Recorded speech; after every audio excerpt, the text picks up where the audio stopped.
Good evening, ladies and gentlemen. Welcome to all of you. My name is Paul Bakker. I'm the director of Radboud Reflects, and it's my pleasure to welcome you here at this Radboud Reflects lecture by Richard Sennett. Now, most of you probably know quite a lot about Richard Sennett. You know that he is a leading sociologist. He works at the London School of Economics. He has written quite a few books on sociology, and I think most of you will know the first two parts of his trilogy, The Craftsman and Together. What you perhaps do not know, which I learned today when we drove from Rotterdam to Nijmegen, what you perhaps do not know is that the third part of his trilogy is now in print and is going to be published within a few weeks, months, I think months from now, and which will be translated to Dutch next year. Under the title Building and Dwelling, and perhaps Richard will tell you why the title is not Open Cities but Building and Dwelling at some time during this evening.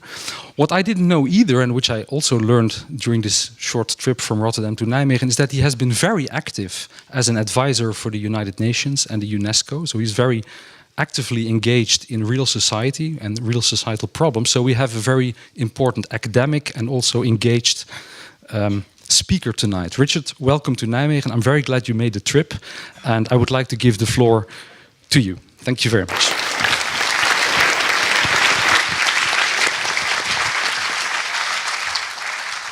Well, thank you very much for inviting me. My wife is Dutch, but she, like many Dutch people, once she's left the Netherlands, she seems to avoid it, so I don't come to the Netherlands as much as I'd like.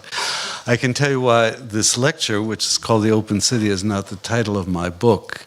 The Open City is trademarked by a travel agency, and it would mean if I used the title in my book that I'd have to pay them a little royalty each time you bought a copy, and I hope you do. It's terrible capitalism.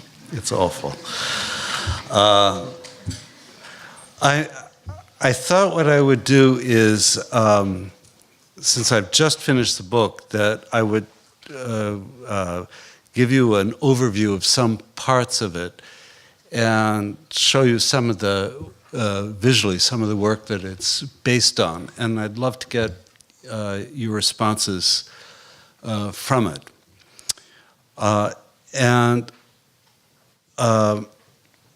Maybe I'll start by talking about not open cities, but closed systems. The cities that everyone wants to live in should be clean and safe. They should possess efficient public services, be supported by a dynamic economy, provide cultural stimulation, and do their best to heal society's divisions of race, class, and ethnicity. And these are not the cities we live in. Cities fail on all these accounts due to government policy, irreparable social ills, and economic forces beyond local control. The city is not its own master. But something has gone wrong, I think radically wrong, in our conception of what a city itself should be. We need to imagine just what a clean, safe, efficient, dynamic, stimulating, just city would look like concretely.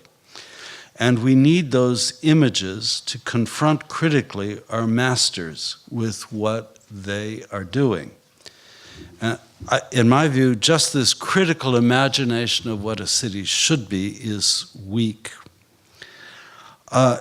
It's a particularly, I think, modern problem. The art of designing cities declined drastically in the middle of the 20th century. And in saying this, I'm propounding a paradox. For today's planner has an arsenal of technological tools, from lighting to bridging and tunnel to materials for building, and of course materials for smart cities, which urbanists even 100 years ago could not begin to imagine. We have, that is, more resources to use than in the past, but we don't use these resources very creatively. This paradox can be traced to one big fault. I make this sweeping generalization to provoke you. That big fault is the overdetermination both of the city's visual forms and of its social functions. The technologies which make possible experiment have been subordinated to a regime of power which wants order and control. Urbanists globally anticipated the control freakery of current planning law by a good half-century, however. In the grip of rigid images, precise delineations, the urban imagination lost its vitality. In particular, what's missing in modern urbanism is a sense of the ruptures and rupturing power of time. Time not looking backward nostalgically, but forward-looking, open time. The city understood as a process, its imagery changing through use, and urban imaginary formed by anticipation, which is friendly to disorder and surprise. Now, I'm going to show you, I'm terrible on this, so you just have to bear with me. Hello, there we are. I'm going to show you a kind of, in my bailiwick, an example of a closed urban form that has an immense power over the imagination of urbanists in the 20th century. This is Le Corbusier's Plan Voisin in the mid-1920s for Paris. And what the architect conceived of is replacing a large swath of the historic center of Paris with these uniform X-shaped buildings. Public life on the ground plane of the street would be eliminated.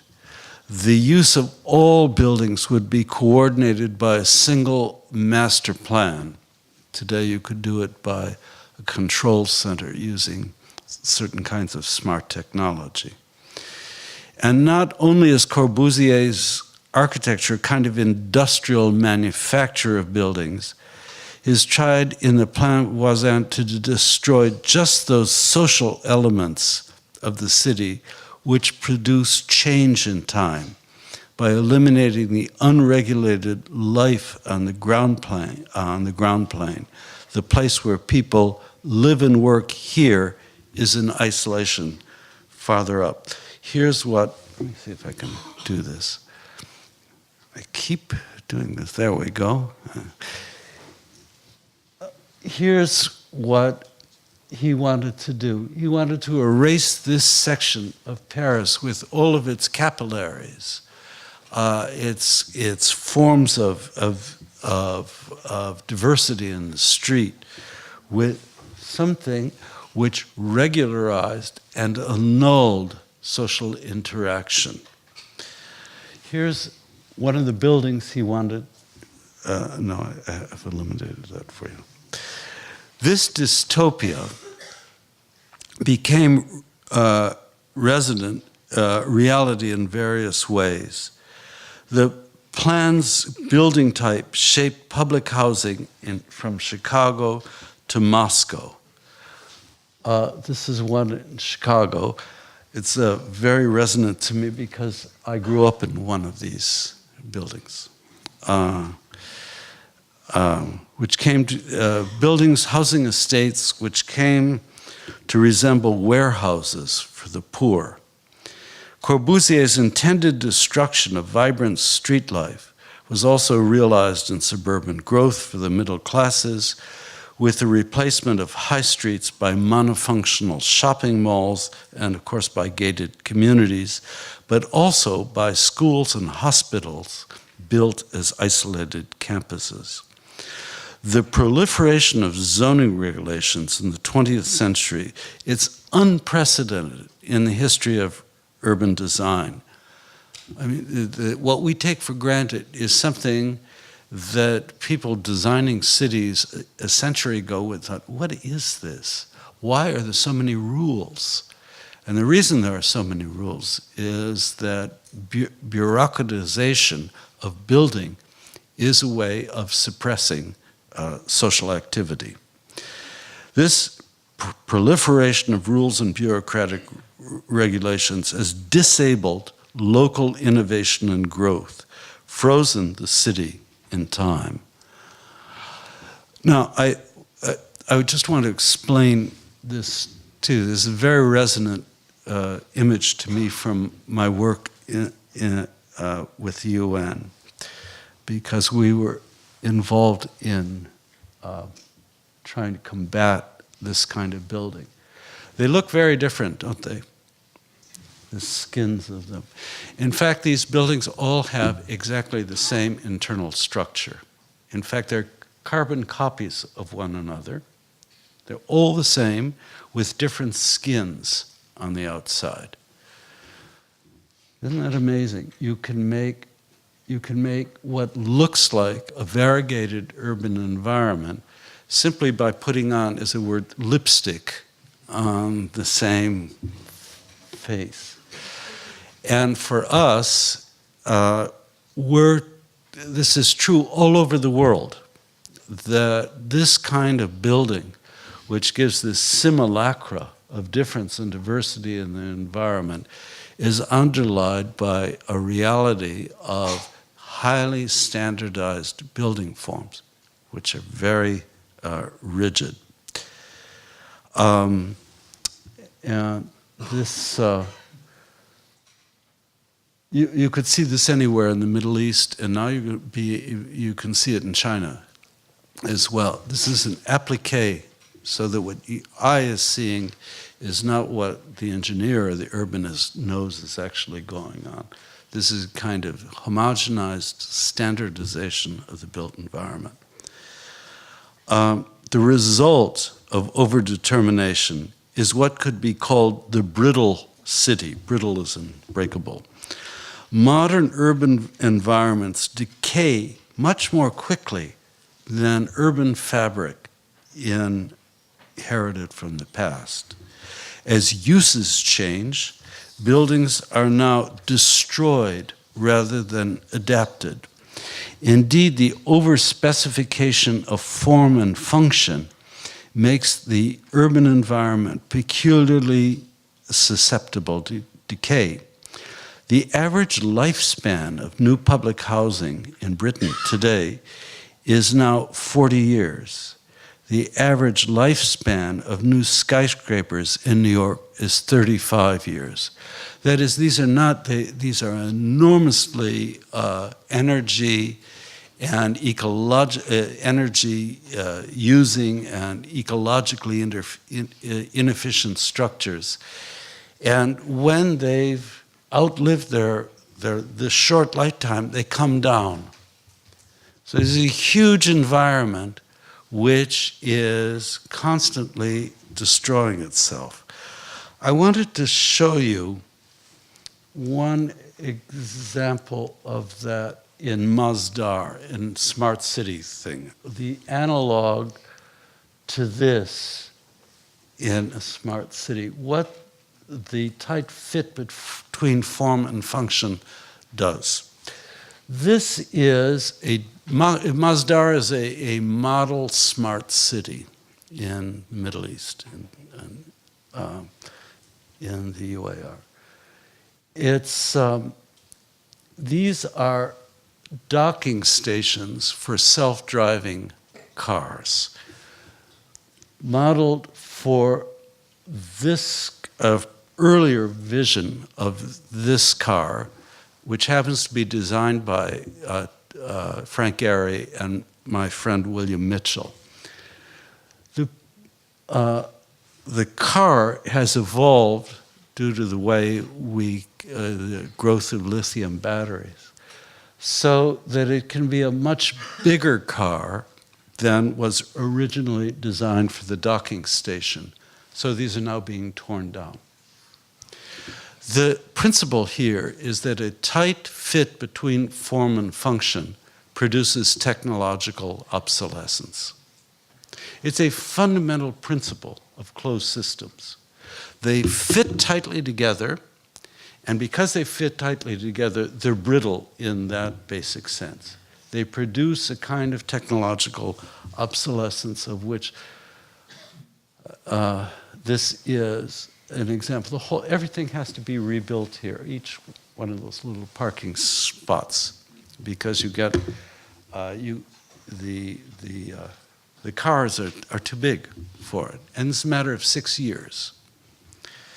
So that's what I mean by this. It might seem that the brittle city, the city that breaks, in which there's this tight fit between form and function, would in fact stimulate urban growth, the new now more sweeping away the old. But again, the facts argue against this view. In the United States, people flee decaying suburbs rather than reinvest in them.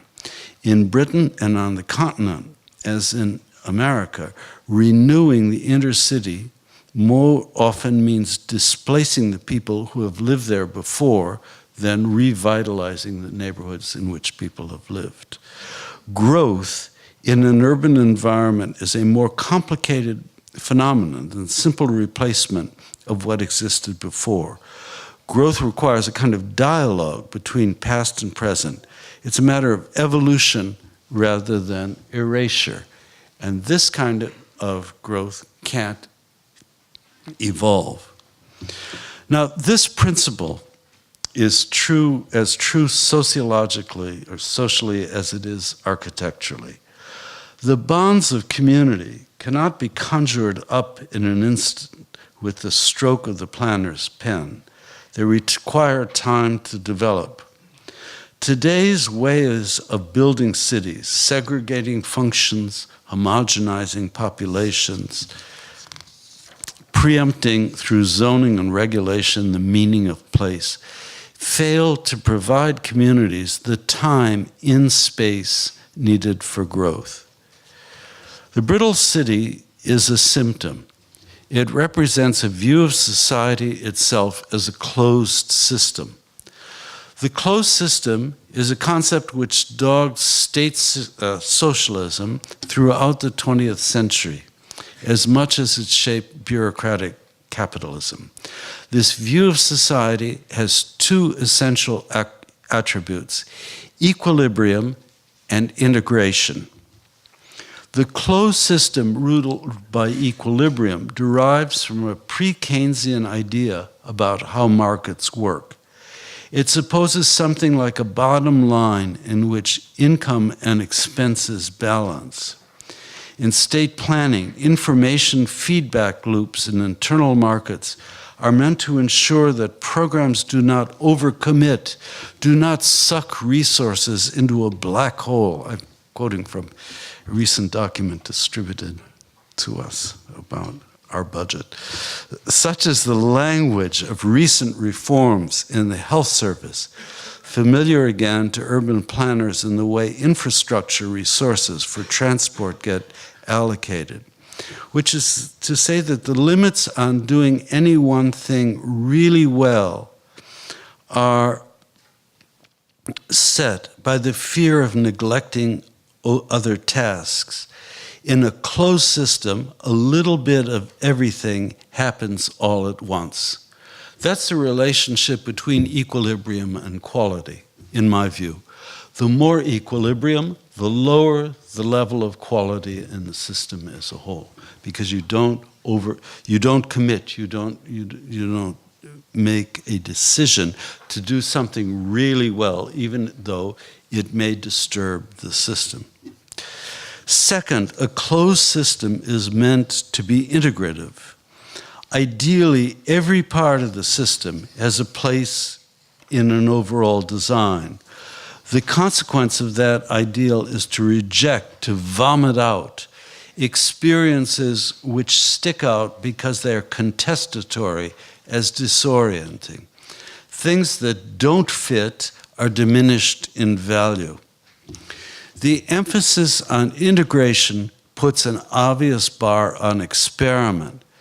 As the inventor of the computer icon, John Seeley Brown, once remarked, every technological advance poses at the moment of its birth a threat of disruption and dysfunction to a larger system.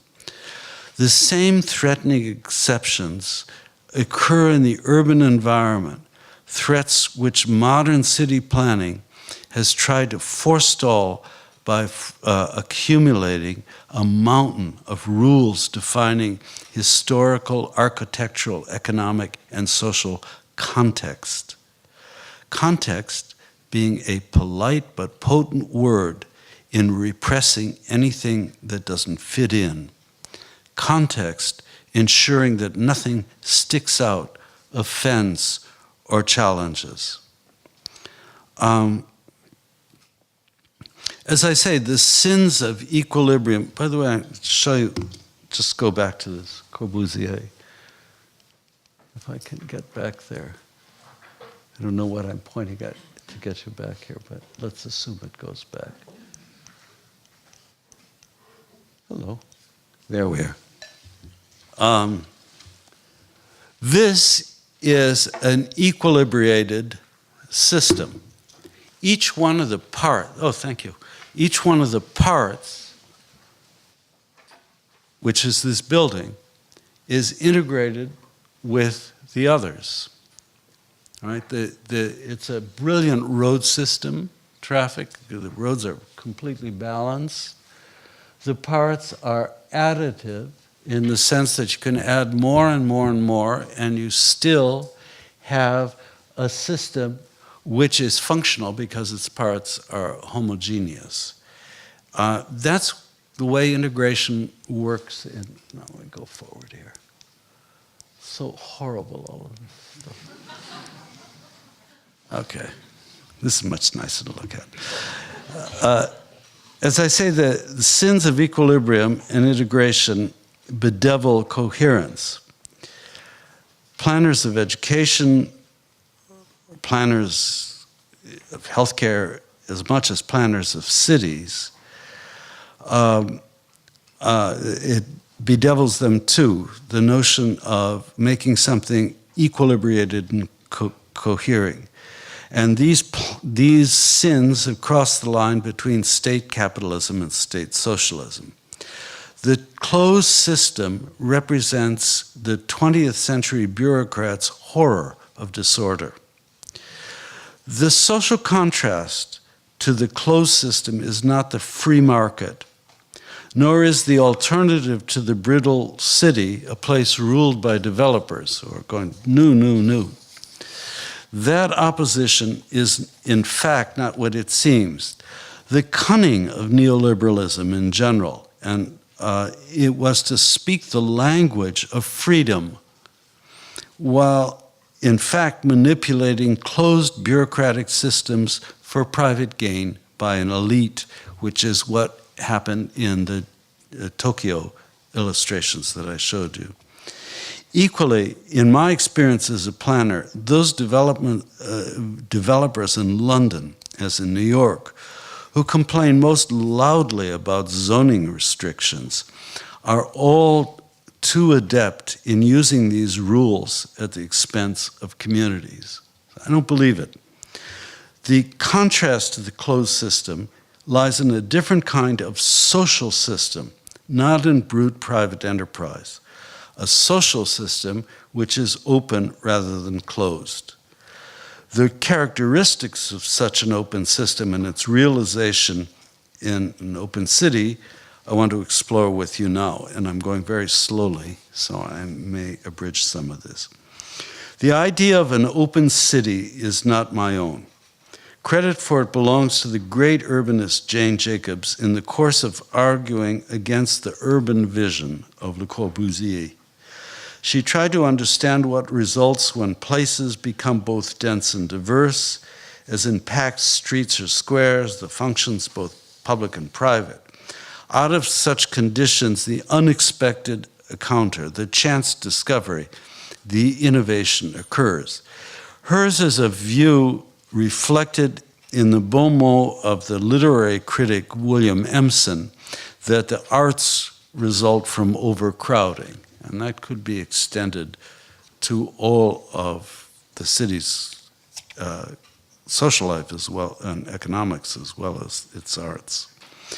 But Jacob sought to define particular strategies for urban development once a city is freed of the constraints of equilibrium or integration. These include quirky jerry-built adaptations or additions to existing building, uses of public space that don't fit neatly together. In her famous declaration, "If density and diversity give life, the life they breed is disorderly." The open city feels like Naples. The closed city feels like Frankfurt. That's basically the opposition. Now, for a long time, I dwelt in my own work happily in Jacob's shadow.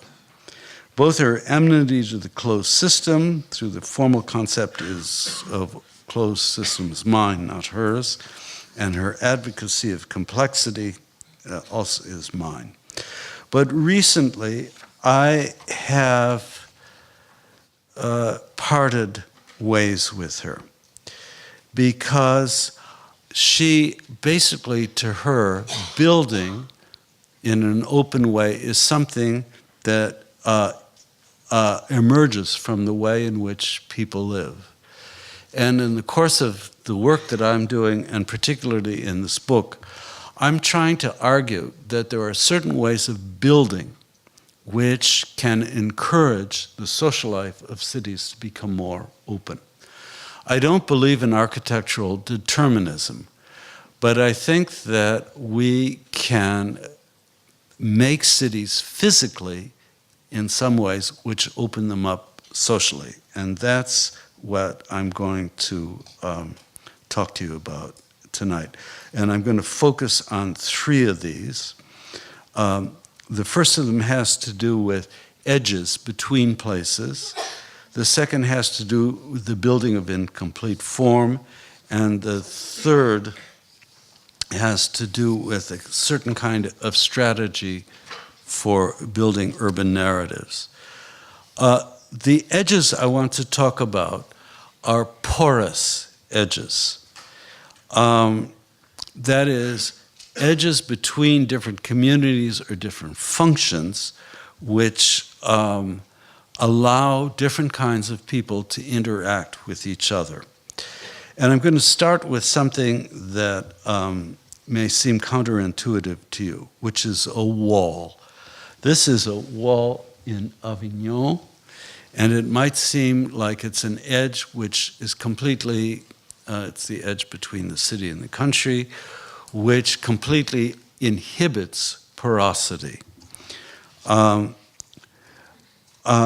in fact, this wall was deeply populated by, it's a very ambiguous territory.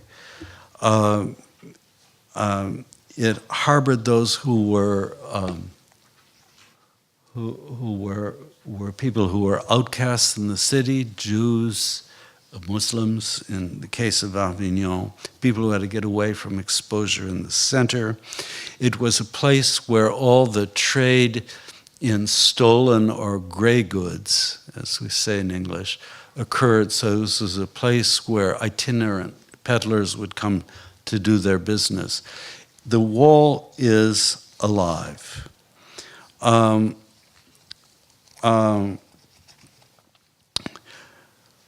This contrasts to the kinds of walls we know, as in plate glass walls. In the hotel I'm staying here, for instance, it's filled with plate glass windows, which are so efficient that you can't hear anything outside or smell anything outside, in which the visual has suppressed the nose and the ears. You certainly couldn't speak to anybody through one of these walls.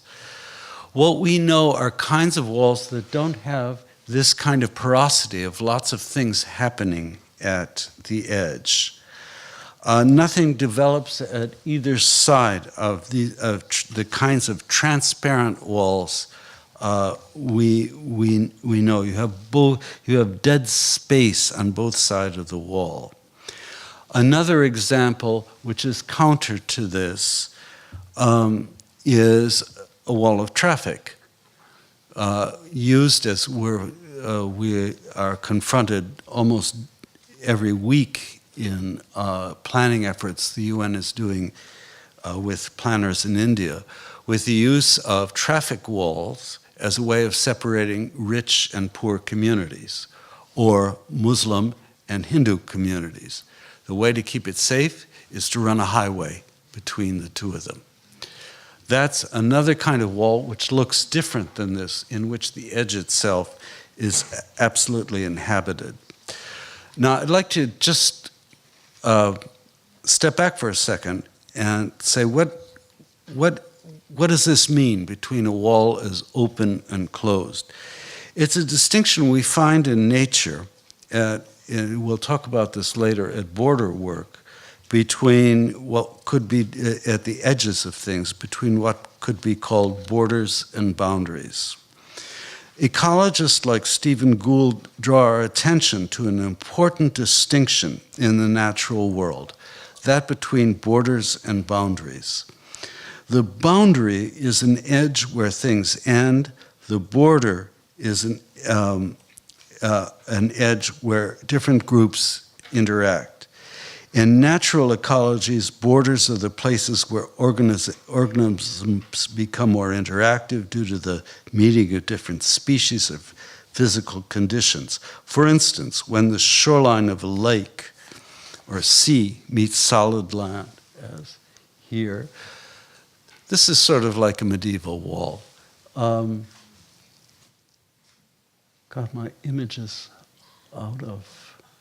I have to retake this. It's out of focus.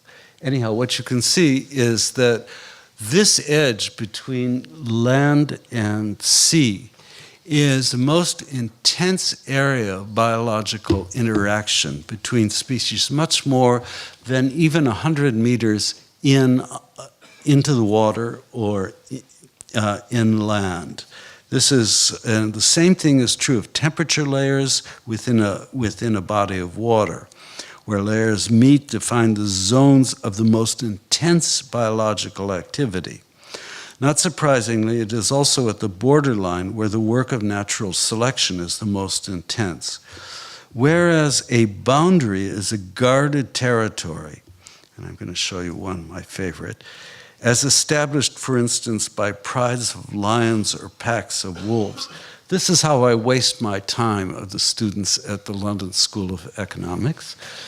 This is an ecological boundary I had them draw of tigers.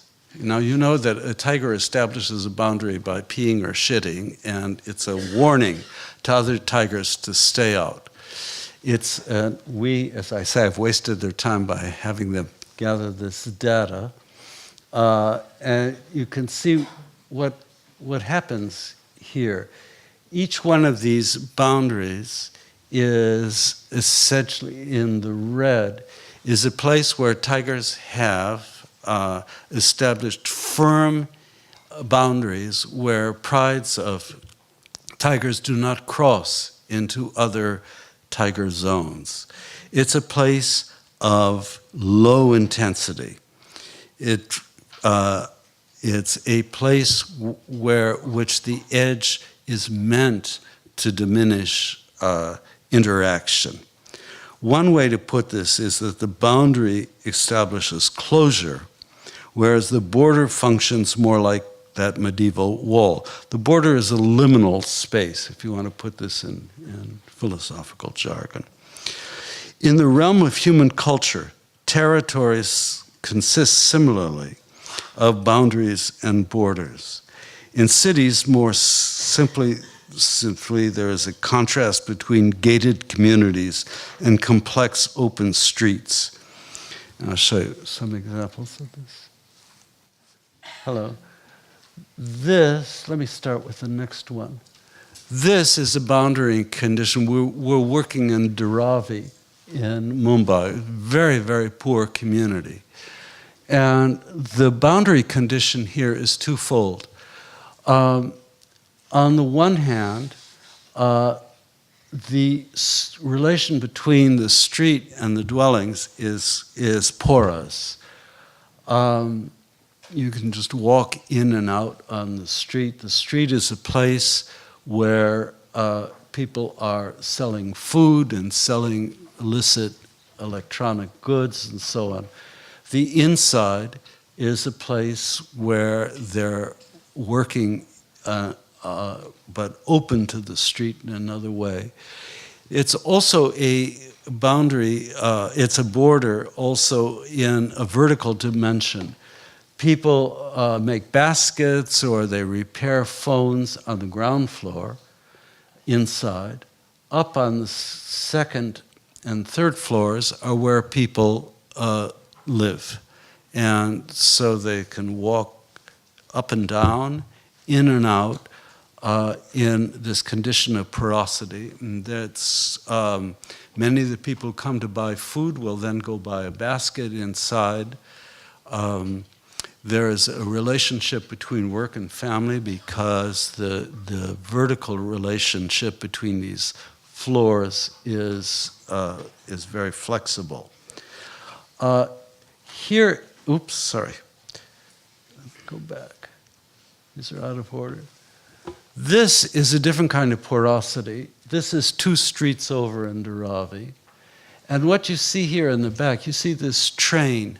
On the other side of this train is the local primary school for children.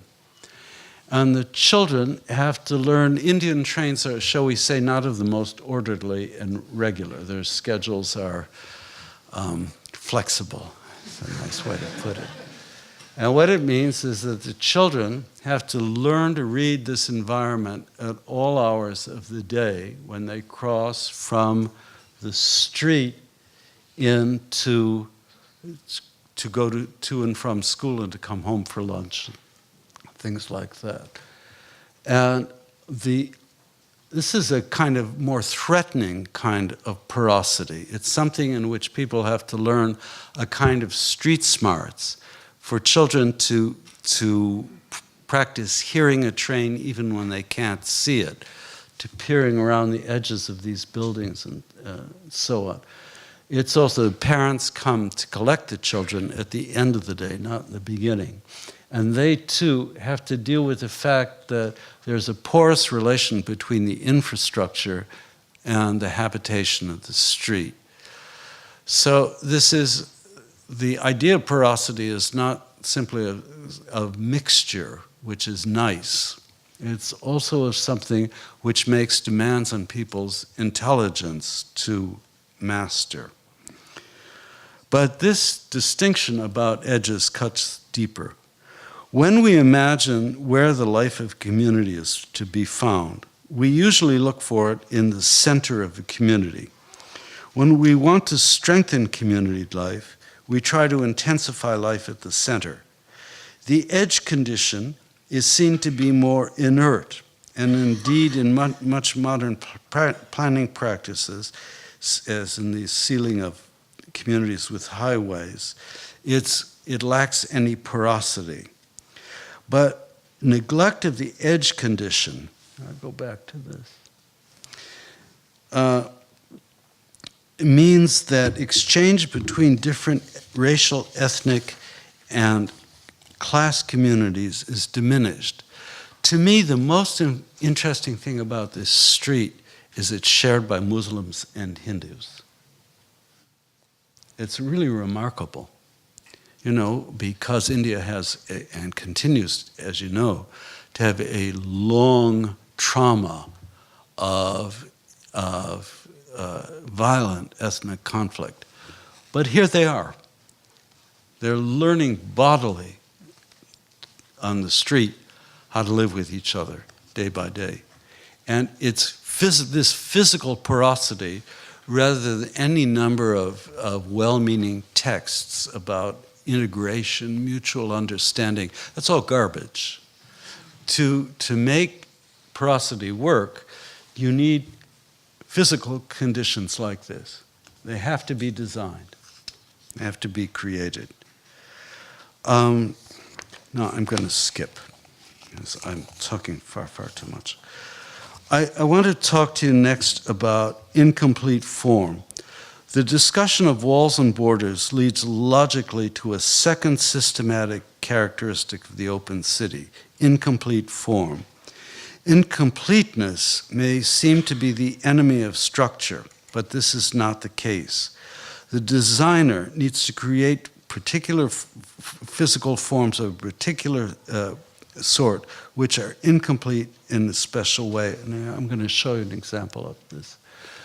This is a project that we financed, or helped finance, UNDP in Iquique, Chile, done by Enrique Aravena, my most brilliant student. And what it is we had been doing a lot of projects in which we'd been funding completely made houses for the poor. And Aravena said, no, let's not do that. Let's make houses of better quality and let people themselves fill them in, build them up as they wish. It's an incomplete form by design. I'll tell you exactly how it works. The entrance is on the first floor rather than the ground plane. The genius of this architecturally is that the services are not located in party walls. That means that you don't have to remake the infrastructure when you add or fill in to a structure like this. And by sweat labor, a family can make something out of these shells and take ownership of them. Here's a little before and after of how that works. There's nothing very pretty about any of this. In the after here, the family rents out the ground plane to a little business, or a set of businesses, they all go broke. And it's filled in by its own sweat equity, the rest of the structure, and from originally inhabiting 2 rooms, this family of 8 inhabits 4, which may seem to you horrible, but given the conditions they were in, it's a revelation. So this is what in complete form is about. It's not something that, this is stuff we're doing now, but it's all over the history of urbanism. In classical Rome, for instance, Hadrian's Pantheon coexisted with the less distinguished buildings which surround it in the urban fabric, though Hadrian's architects conceived of the Pantheon as a self-referential object. We find the same coexistence in many other architectural monuments, in which the space around the building is not predetermined and develops in very plastic ways. Hadrian's Pantheon, since I assume most of you have visited it, used to be surrounded by the red light district of Rome. And then when it became a Christian, actually it expanded when it became a Christian church. I won't go into that since this is a Catholic university. And then that whole district changed again. It became a commercial center, then a residential center. Now it's very mixed. So a monumental building is not necessarily a fixed object. Its context can be incomplete. Incomplete form is most of all a kind of creative credo. In the plastic arts, it's conveyed in sculpture, which is purposely left unfinished. In poetry, it is conveyed in, to use Wallace Stevens' phrase, the engineering of the fragment. The architect Peter Eisenman has sought to evoke something of the same credo by the term light architecture, meaning an architecture that, which is planned so that it can be added to, or more importantly, revised internally as in the course of time, the needs of habitation change.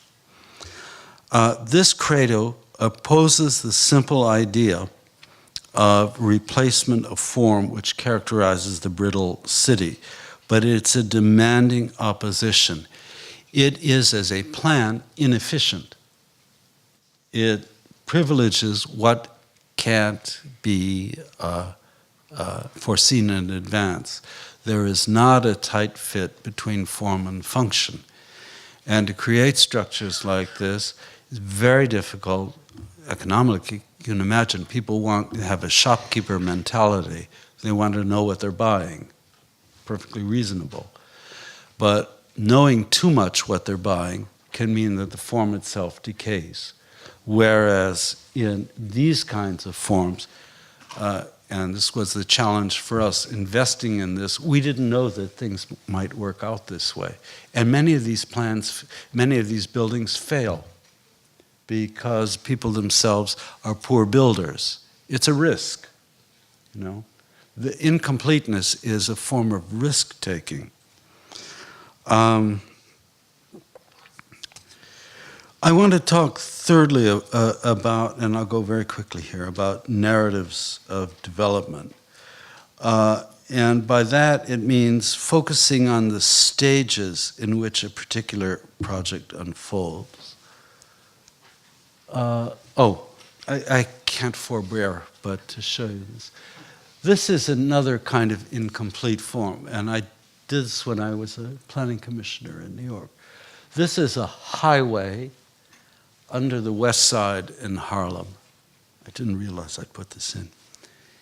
And it looks like it's absolutely rigid and complete form. It's at the edge of Harlem between Columbia University and West Harlem, very decayed area.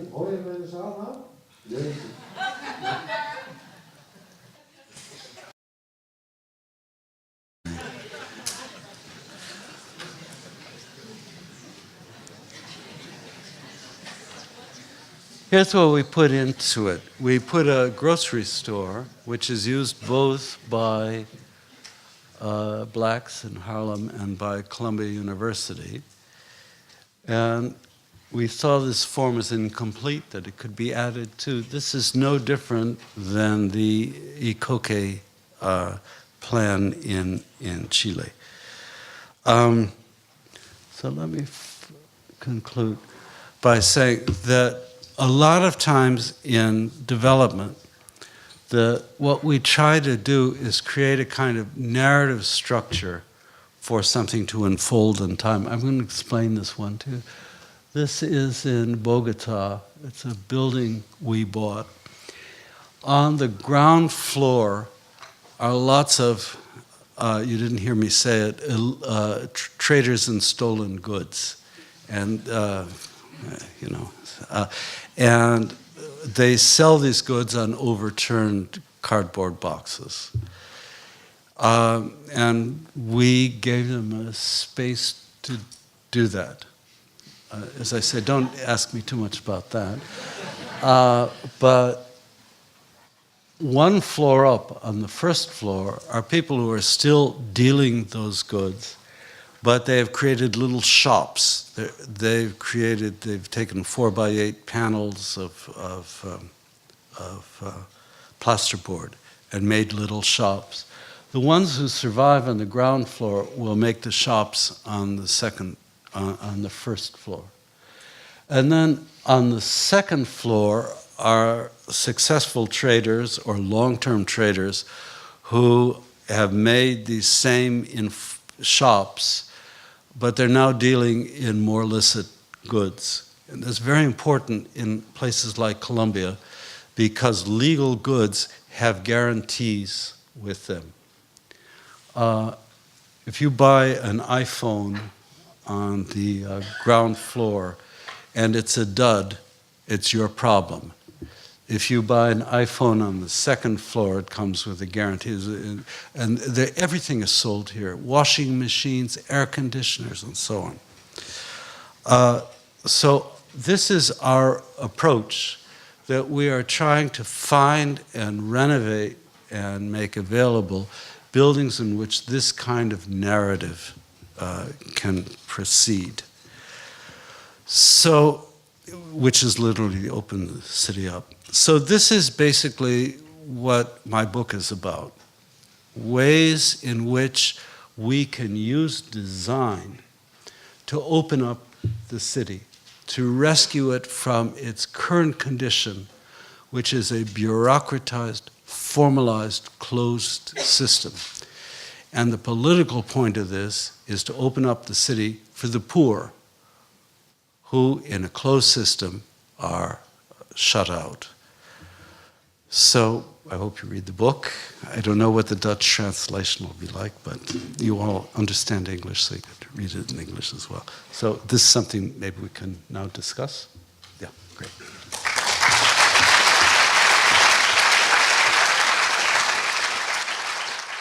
Well, thank you very much. Thank you very much indeed, Richard, for giving us a very thought-provoking and very interesting overview of the book. When is it going to be out, exactly? Well, it's out in February. In February? Yeah. Okay, that's something to look forward to. Here's what I'll do. I shortly will ask a few questions, obviously based on this talk of today, because I have not read the full book, as you can imagine. But there is time for Q&A afterwards for all of you. But I'll first start by setting the scene of this Q&A by asking some questions myself.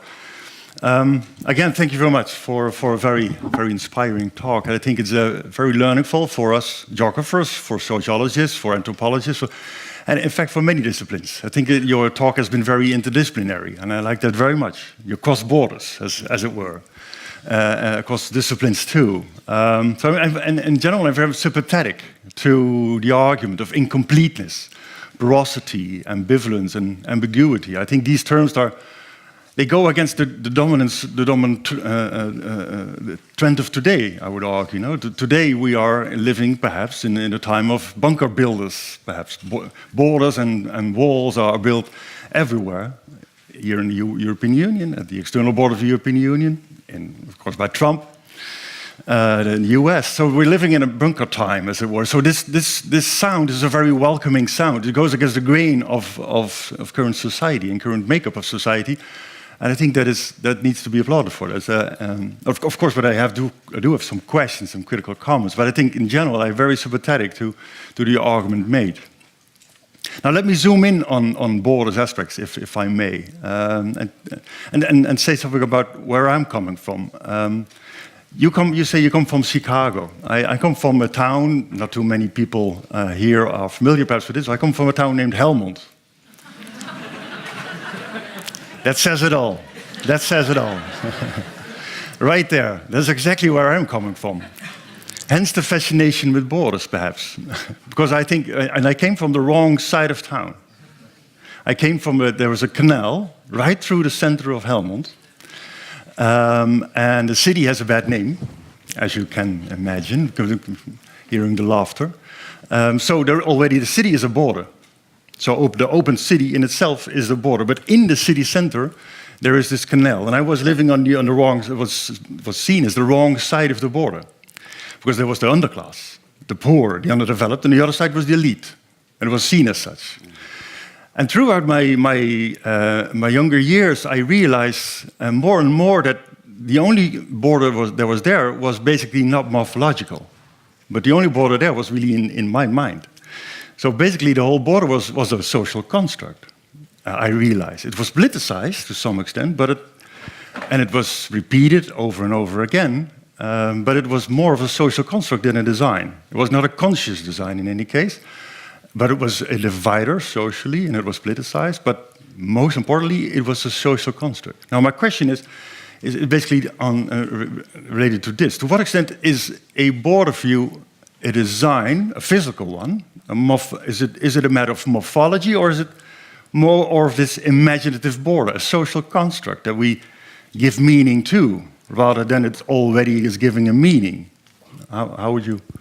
What are your thoughts on this? Well, I appreciate very much what you say. There is a way in which we create sort of mental borders where they needn't be there. But I think what's happening in cities today is that the physical separation of people is becoming something that is more and more, it has more and more economic impact about getting rid of mixity and political impact, about people wanting to withdraw from those who are different, and so on. I would say that the physical really matters in this. I also think, I talk about it, but I also think about this boundary condition as something that's a real challenge in the work world itself, in which the disaggregation, physical disaggregation of places where people work through outsourcing, connections via the umbilical cord of email, which eliminates all kind of informal exchange or face-to-face relations, as in a firm like Eber, where the bosses are absolutely introuvable. How do you say it in English? Unfindable until they self-destructed. That those are also kinds of boundaries. And that what we're seeing in it's a phenomenon of political economy as well as it is of geography. And what to me seems important is that we get more face-to-face confrontation, that we need to be face-to-face in order to do the work of confronting power as well as the work of socially of mixing with people unlike ourselves. I don't look at these as two different kinds of activities. So would you say that it's, where do we should train our eyes on and focus our attention on? Is this segregation as such, morphological segregation, physical segregation, or is it political exclusion? So political measures and political conditions that create exclusions. Well, the word exclusion is a very funny one, because if you're an Uber driver monitored by the second by somebody 3,000 miles away, you're not excluded in one sense. You're deeply connected to them. If exclusion means isolation, certainly in capitalist economies, that's not happening. And it is true that in, for instance, a place like Mumbai, that exclusion works geographically, that the poor become invisible. That's the whole point of a lot of that development. And in that sense, that's exclusion is a good term. But that's what I mean by a closed system is integrative. It's integrative in its form and function are absolutely tied together. And what we're seeing in a lot of the world of political economy, world of development, is not that there are lots of fragments and, you know, everybody starting a startup, you know, millions of euros generated by happy startup firms all over the world. What we're more seeing is an integration of a system which is disaggregated and in a physical sense, but highly integrated in terms of control functions. That's why I think it's so important to think about equilibrium and integration as essential elements in a closed system. Yeah, I agree highly there, but at the same time, you mentioned the word politics only scarcely in this talk, in any case, and you focus a lot on design. So you give a lot of power, a lot of political power to design. I think that is something, of course, that is very attractive for architects and planners, and it is important. It's not unimportant, but at the same time, where's the role of politics here? How important is power that is possible to create or recreate some of the distinctions or divisions that we see in a city? Well, it depends what you mean by power. I mean, I think power relations are built into the physical structure of places. Mm-hmm. So what role do mayors play, for instance? What role do councils play? What role does the government or the cabinet for the currently formed in the lands play? How important are these, or are the designers they should be more important than they are. You didn't mention developers. Yeah. Those are the to me the significant players. I mean, who are the people who are actually? I mean, if we had more councils involved in actually shaping a city physically, I'd be very happy. But I mean, I think that the issue here is that we've slighted the actual power that is built. The Corbusier, which I showed you, is a system of power. Mm-hmm. It doesn't matter who's the mayor of Paris. Mm-hmm. If you've built that, you've built a certain structure of power into the way the city is run. But it's a bit paradoxical, isn't it, if I may? Because you give a lot of power to designers, developers, planners, whereas the examples that you gave is of bad planning, bad developing, bad design. So why should we trust them now, the designers and planners? I wouldn't do that. You wouldn't do it.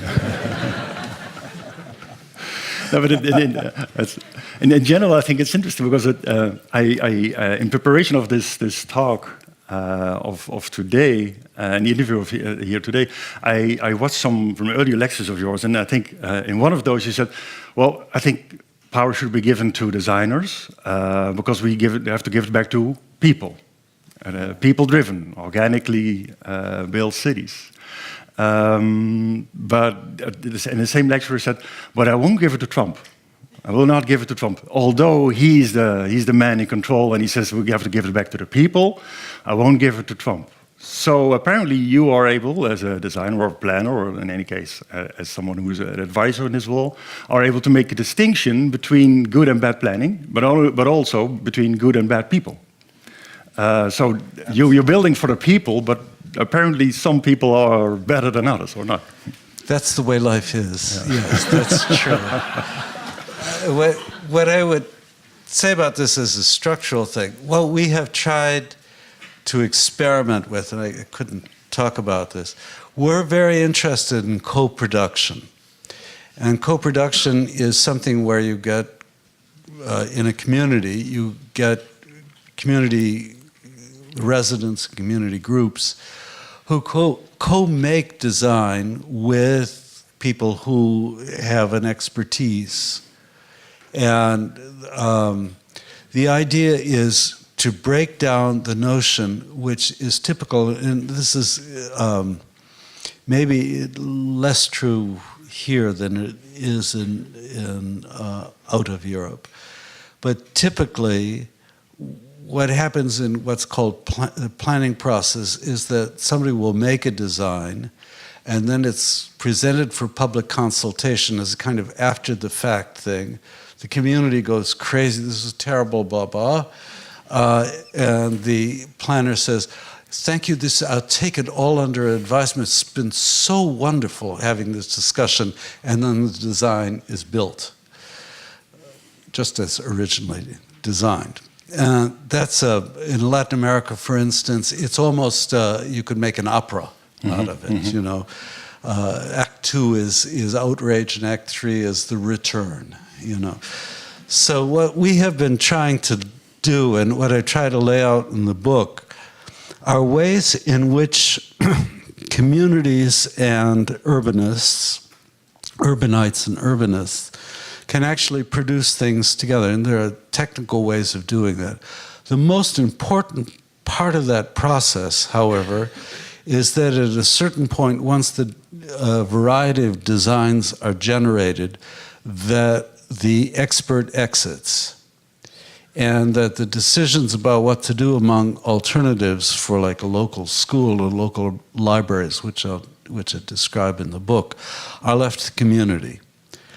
On the one hand, it's unfair to people to say, you've never been to an architecture planning school, but go ahead and design something. You know, that's just unfair. They don't have the skills, you know. As in Iquique, things fail and so on. There has to be collaboration. But at a certain point, people like me have to exit and disappear, and the responsibility for what gets made has to lie with the community. And I try in my book to lay out, there are strategies for exiting, and how to exit so that people don't feel that you've abandoned them, have all sorts of psychic problems about, you've left me, and just when I knew you, all of that sort of stuff, but feel that they're really empowered. So I think one of the ways of opening up a city is by gradually giving people the skills to be able to build the places themselves. That's what's so instructive to us. What we learned from Iquique is that we had to, after we build those shells, we had to remain in that community. But at a certain point, the decision about what gets done is up to them. If you think about this in terms of smart cities, just to make a big segue, smart cities, as we know them today, are not co-productions. You know, you look at your smartphone and it tells you the easiest way to get from A to B is here, and the most energy efficient way to get from A to C is this way, and so on. You have all the calculations of what you want to do are laid out for you in terms of efficiency. And our idea about using big data and high tech is that we use it in the way in which communities like Curitiba in Brazil or Lyon in France use them, which is to funnel information about the whole city down to community groups, which in the case of Curitiba do cooperative budgeting for what they'll use funds for and so on. That's smart in a way that doesn't make IBM any money. And again, I mean, we're at a juncture with this. We're using high tech in a very closed, efficient, user-friendly way.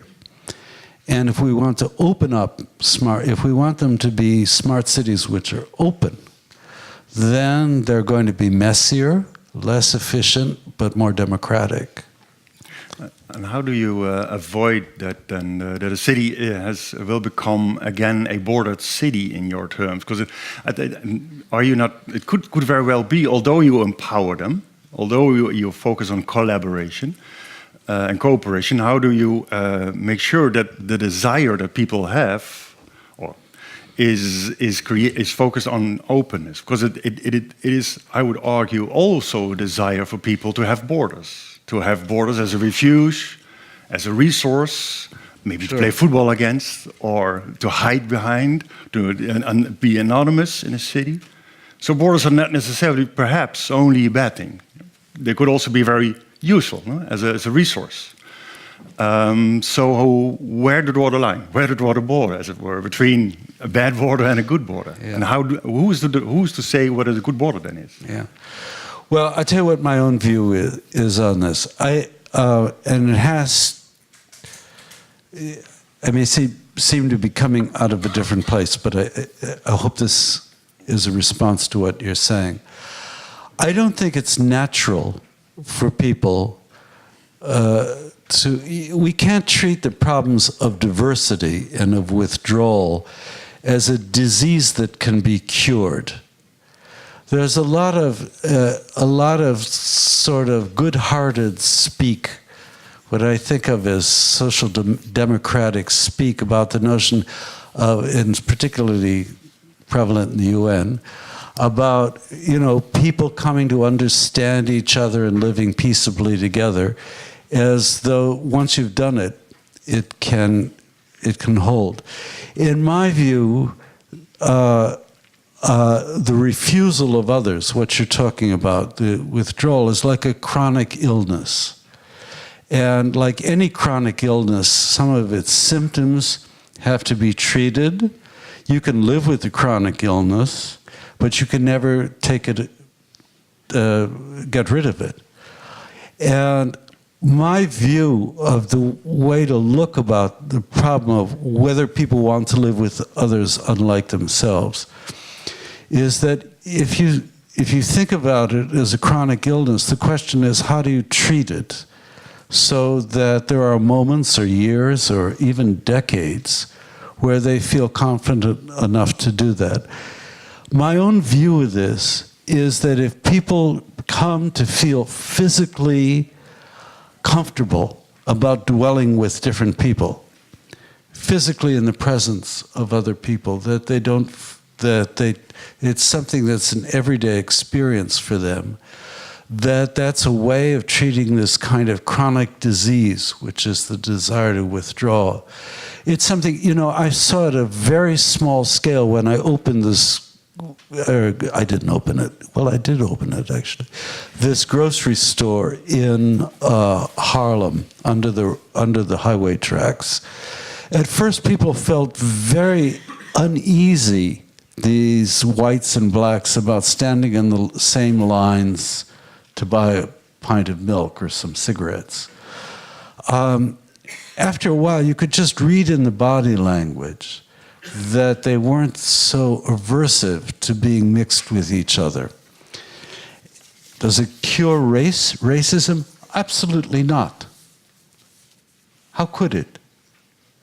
But it's something in which at least physical commingling, it gives people the confidence to say, I can be with this other person, even though I may not be having a United Nations kind of exchange with them about the need for brotherhood and so on. So that's the kind of, I mean, I think, you know, if you take the position that people who are different don't want to live together, what you're saying is, yes, die of this illness. Go ahead, you're fated to die from it. It's the way people used to think about cancer. Once you got it, you couldn't do anything about it. You know, just as we have a different notion about what it is to live with a chronic illness or with AIDS, another good example of the SIDA, I think we should think about this social problem. But it's a quite a fierce statement in this day and age, no? To say that the desire that people have these days. I'm with you there in terms of extreme nationalism. That this can be compared with a disease. The withdrawal in a little box to say, no, I'm going to fence myself off from the rest of the world, and I do no longer want any barbaric freedom. I just want closure. This is the tendency of today, no? In the European Union, the US. I'm not too sure if this can all be categorized as a disease, no? I think that's too, if I may say so, I think that's too monodimensional. There are a lot of people in the European Union who don't want to live with strangers, and then there are a lot of people who are perfectly able to do that. So how to find this person nice balance? Can move from one position to another. In Poland, I've been very struck by the fact you couldn't generalize about what Poles feel about outsiders. And in some of the villages, well, they're small towns, so we've been working in, the same people will harbor at the same time both, they're dreadful, all these people from Iraq, and once they get to know a particular Iraqi, it goes away.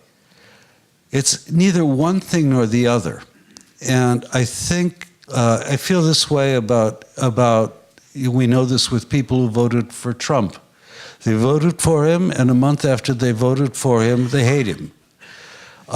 You know, people are not simple, they're not simple essences. No, I agree. Where their desires are uniform and constant.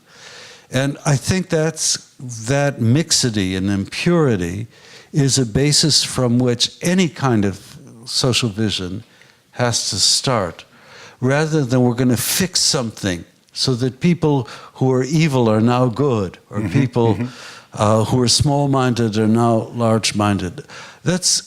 We'll never get anywhere that way. So incompleteness, playfulness with borders, I think that is a very interesting statement for this day and age in any case.